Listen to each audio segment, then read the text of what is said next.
Patrice Talon, le président béninois, il avait dit ceci quelques mois plus tôt. Je ne serai pas candidat, je dois m'en aller. Et il a tenu à sa promesse. Talon a fait quelque chose que très peu de dirigeants africains osent faire. Celui de partir avant qu'il ne soit trop tard. Talon a compris cette réalité. Il y a une vérité très ancienne que Bouddha il avait développée. Lorsque Bouddha disait ceci, la souffrance de l'être humain est liée à l'attachement. L'attachement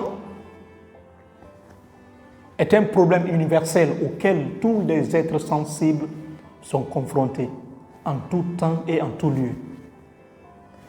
S'attacher au pouvoir, c'est accepter de souffrir, c'est accepter l'humiliation. Bouddha disait toujours, quel que soit le nombre de bonheurs, le niveau de bonheur que vous atteindrez dans cette vie, celui-ci contient en lui le dukkha. Dukkha, c'est l'insatisfaction, c'est la souffrance, c'est l'angoisse, le fait d'être insatisfait. Avoir le pouvoir, c'est dukkha. Attendre après plus de 10 ans d'avoir ton premier enfant, c'est dukkha. Cogner tes orteils, c'est dukkha. Perdre l'enfant que tu as tant attendu pendant des années, c'est dukkha. Vous comprenez que dukkha est plus profond que la souffrance. Parce que toutes ces choses que je viens de citer ne durent jamais. Dans l'univers, tout est instable. Et Bouddha avait compris ça. Derrière cette vidéo, il y a une vérité très froide que nous allons développer tout au long. Parce qu'il faut comprendre certaines réalités du monde pour ne pas souffrir bêtement. Patrice Talon a surpris le monde entier. On pensait qu'il materait son peuple. Il confisquerait le pouvoir à vie. Mais au lieu de ça, il a choisi son ministre de l'économie et des finances. Talon s'est retiré. Il a anticipé un problème qui aurait pu survenir à long terme. C'est ça l'homme sage. Le pouvoir, c'est comme la drogue. Plus on prend, plus on en veut. Plus on en veut, plus on accepte de souffrir. Parce que ça se termine toujours en chaos, catastrophe, lorsque vous refusez de partir. Je vais vous parler d'une histoire. Un homme, il marchait.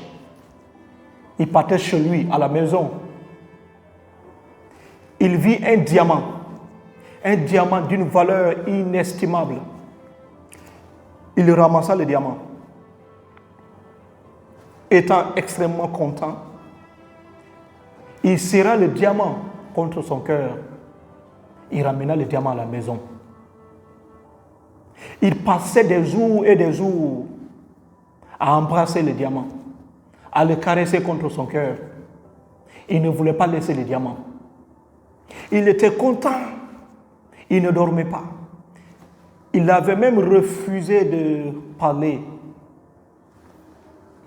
à beaucoup de personnes. Il ne rendait plus visite à ses amis. Il n'avait rien dit à sa femme à propos de ce diamant, ni même à ses enfants.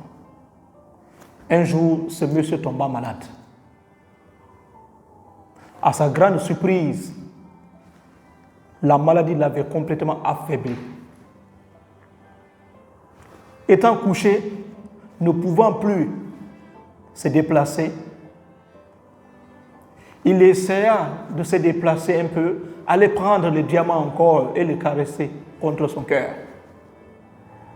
Mais finalement, le diamant a glissé, le diamant est tombé.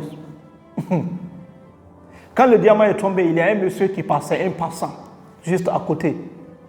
Il ramassa ce diamant. Le propriétaire du diamant, étant fâché, mais il est malade, il est couché. Il ne peut pas bouger là-bas. Celui qui ramassa le diamant, il était content. L'autre, il est là en train de pleurer. C'est mon diamant, mais il n'a plus le pouvoir, il n'a plus la capacité, la force nécessaire de récupérer son diamant. La douleur de ça aggrava sa maladie et il meurt quelques jours plus tard. C'est la réalité de beaucoup de dirigeants africains. On prend le pouvoir et on refuse de donner. Le pouvoir est confisqué. On corrompt l'Assemblée nationale. On veut mourir là-bas, quel que soit. On reste au pouvoir pendant des années et des années. Pendant la vieillesse maintenant, parfois on est renversé. Quand on est renversé, c'est la douleur totale. C'est ça que Bouddha disait. Lorsque vous vous attachez trop à quelque chose, le jour où vous allez la perdre, elle vous laissera une douleur intense d'être séparé de lui. C'est la réalité. Et Talon, il a compris cette vérité. Il a compris cette sagesse rare. Il a compris que c'est le bon moment de partir. Cette fois-ci, je dois aller. Parce que je sais que rien n'est stable. Tout est dynamique dans l'univers. Talon a accepté de quitter le pouvoir. L'histoire de certains présidents africains qui ne sont jamais partis. Je te raconte l'histoire de 3 hommes. L'histoire de Mobutu. Mobutu, il régna en maître absolu dans son pays pendant plus de 32 ans. Il confisqua le pouvoir. Il pensait que le pouvoir était éternel. Il pensait qu'il ne quitterait pas ce monde. Et qu'est-ce qui s'est passé? Après 32 ans au pouvoir, il fut détrôné, chassé même du pays. Il fut exilé. L'histoire de Blaise Compaoré, l'ancien président de Burkina Faso, il régna pendant plus de 27 ans, il était au pouvoir. Il pensait que tout était éternel. Il s'est trop accroché au pouvoir. Il ne voulait pas laisser ce pouvoir. Et à la fin, qu'est-ce qui s'est passé? Il fut chassé du pouvoir par sa propre population. Mohamed Kadhafi, pareil. Il régna pendant plusieurs années. Et à la fin, il fut chassé. Omar Bongo. Il y a plein de dirigeants africains qui ont refusé de quitter. Et finalement, ils ont été chassés. D'autres ont été complètement chassés du pays et de ne plus revenir. Talon, en voyant cela, il s'est dit, je ne serai pas la seconde, je ne serai pas la personne qui sera humiliée. Je préfère m'en aller que d'être humilié. Parce que l'humiliation est plus intense. L'humiliation, le fait d'être séparé de quelque chose que tu as tant aimé, est plus que la souffrance. Talon refuse catégoriquement de rester au pouvoir parce qu'il sait. Il sait finalement que le pouvoir, c'est un prêt que le peuple te donne. Le pouvoir n'est pas une propriété privée. Le pouvoir est un prêt que le peuple te donne et à la fin, tu es obligé de le rendre. Si tu refuses de le rendre, c'est le même peuple qui viendra récupérer son prêt. Il viendra vouloir récupérer. Talon a compris cette réalité. Il a compris que dans cette vie, tout est instable. Rien n'est stable, tout est dynamique. Vouloir t'accrocher trop aux choses matérielles, tu finiras par être humilié. C'est la réalité d'aujourd'hui. You got this, man. l'histoire d'un homme qui refusa l'humiliation. Il y avait un roi.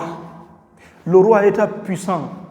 Il a dirigé le pays pendant plusieurs années. Et un jour, il s'est levé, il s'est dit, je dois m'en aller. Son entourage lui dit, non, il faut rester. Il dit, non, je dois m'en aller. Il dit, j'ai la richesse, j'ai le pouvoir. Toutes les richesses du monde que je possède aujourd'hui me possèdent. Tout ce que je possède me possède. J'ai le pouvoir. Le pouvoir me rend vaniteux. J'ai la richesse, mais cette richesse me rend avare. Je dois m'en aller. On lui pose la question. N'avez-vous pas peur de manquer quelque chose? Il dit non. Je préfère manquer de choses que de manquer de liberté. Il s'est dit, il y a quelque chose de plus grave que cette liberté. De plus grave que cette liberté. C'est la souffrance. Je dois m'en aller pour retrouver cette liberté. Je dois complètement aller. Il accepta de partir. Talon, il a compris que tout ce qu'il possède le possède. Il a compris qu'il doit s'en aller avant qu'il ne soit trop tard. Avant d'accepter l'humiliation. C'est ça le sage. Un sage, il anticipe les choses. Il voit l'humiliation venir, mais il la contourne. Et c'est exactement ce qui se passe.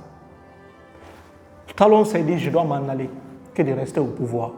Chose qu'il a fait, en choisissant son ministre de l'économie et des finances pour gérer le pays.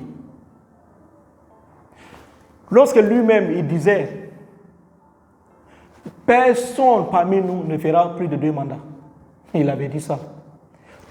On pensait que non, c'était juste une façon de corrompre la conscience de sa population. Mais non, c'était une réalité. Parce qu'il a compris ce que beaucoup de dirigeants africains refusent de voir. C'est une réalité que nous refusons d'accepter. Le refus de partir. En partant, tu gardes le respect. Tu gardes ta dignité. Tu peux rentrer chez toi à n'importe quel moment. Beaucoup de dirigeants qui ont refusé de quitter le pays, qui ont refusé de quitter le pouvoir, à la fin, d'autres ont été exilés à l'étranger sans se retourner dans leur pays d'origine. Il n'y a pas une humiliation plus que ça.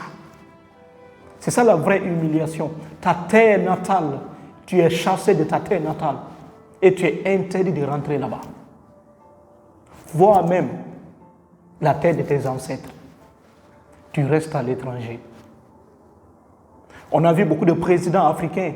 Le cas d'Alpha Condé, le président guinéen. Lorsqu'il était au pouvoir, il ne voulait pas quitter parce qu'il s'est trop attaché au pouvoir, pensant que son pouvoir serait éternel.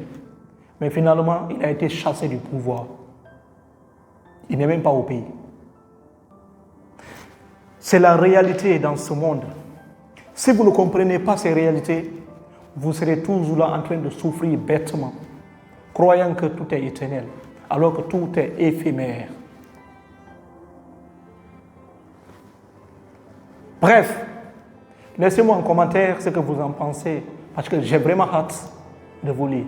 Merci et merci. Prenez soin de vous.